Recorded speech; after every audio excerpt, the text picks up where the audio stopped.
ঠিক গত বছর এই সময়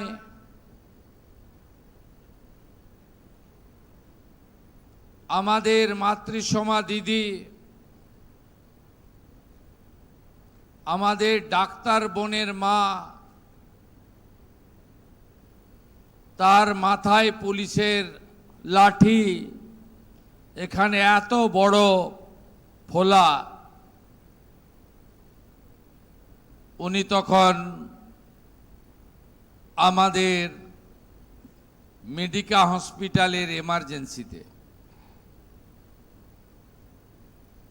আমি অবাক হয়ে গেছিলাম। সেদিন ওনাকে আমি দোষ দেব না হসপিটাল কর্তৃপক্ষকে। কি ভয়ঙ্কর অত্যাচারী শাসকের হাতে ছিল বাংলা। অ্যাডমিশন করতে দেয়নি, এমার্জেন্সিতে ফেলে রেখেছিল। আমি এগুলো ভুলিনি।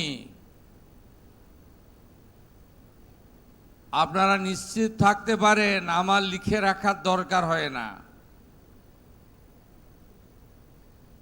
আমার যা করণীয় কাজ আমি করছি এবং আগামী দিনেও করব।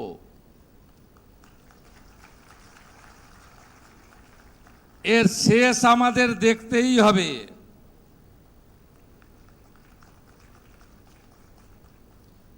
আমি সকালবেলা রাজ্য সরকার ঘোষিত 11টা থেকে 11টা 2 সব স্বাস্থ্যকেন্দ্রে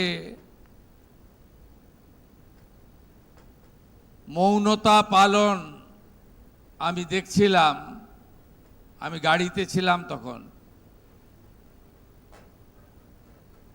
আমি দেখছিলাম আর দু চোখ থেকে জল বয়ে যাচ্ছিল। স্বাস্থ্যকর্মী, চিকিৎসক, নার্স, কে নয়। সরকার বলেছিল সরকারি স্বাস্থ্য কেন্দ্রগুলোতে, তা আমি কৃতজ্ঞ। সব বেসরকারি হসপিটাল, চিকিৎসা কেন্দ্র, মেডিকেল কলেজ, নার্সিং কলেজ, সবাই কিভাবে মাথা নত করে 2 মিনিট অর্থাৎ 120 সেকেন্ড এই বোনটাকে স্মরণ করছিল। তাই মাতৃসমা দিদিকে বলবো, চন্দ্র সূর্য যতদিন আমাদের ডাক্তার বোনের ভয়ঙ্কর স্মৃতি ততদিন থাকবে, কেউ মুছে ফেলতে পারবে না। একেবারে সুরক্ষিত বলয়ে, তার বাইরেও যে যে ঘটনাগুলো ঘটছে, এটা আটকাতে গেলে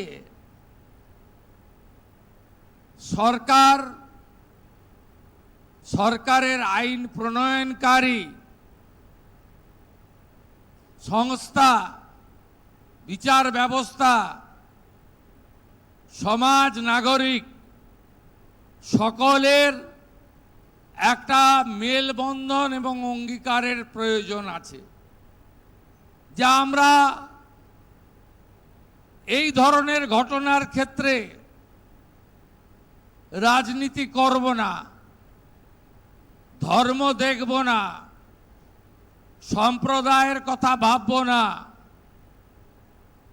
স্বজনপ্রীতি দেখাবো না, দুর্বলতা প্রকাশ করব না, ব্যক্তি সম্পর্ক থেকে দূরে থাকব এবং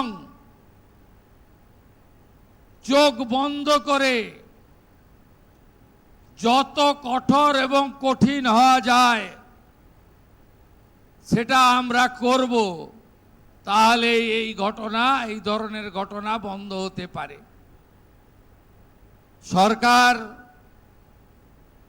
দায়িত্ব নেওয়ার পরে আমি দুটো পুলিশের নিচের লেভেলে সিনিয়র অফিসারদের পাশে রেখে, যেটা স্বরাষ্ট্রমন্ত্রী মুখ্যমন্ত্রীর কাজ নয়, ওসিআইসির সঙ্গে মিটিং করা। তারা এসপিসিপি লেভেল অবধি মিটিং করে। আমি ডায়মন্ড হারবারে গেছিলাম, সেখান থেকে ভার্চুয়ালি সব থানার ওসিআইসিদের বলেছিলাম যে মহিলা নির্যাতন, রেপ, গ্যাংরেপ, মলস্টেশন এবং পস্কের আওতায় যে সমস্ত শিশুদের উপর অত্যাচার, এক্ষেত্রে কারোর ফোনের জন্য, নির্দেশের জন্য অপেক্ষা করবেন না। যা দরকার তাই করবেন, কেউ হস্তক্ষেপ করবে না। তারপরে কয়েকটা ঘটনা ঘটেছে। আমি বিগত মুখ্যমন্ত্রীর মতো ছোট ঘটনা,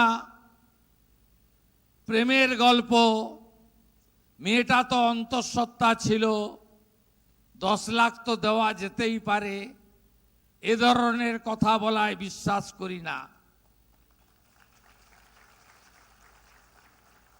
আমি বলেছিলাম খোলা হাতে দমন করুন। আপনারা দেখেছেন বারুইপুরের ক্ষেত্রে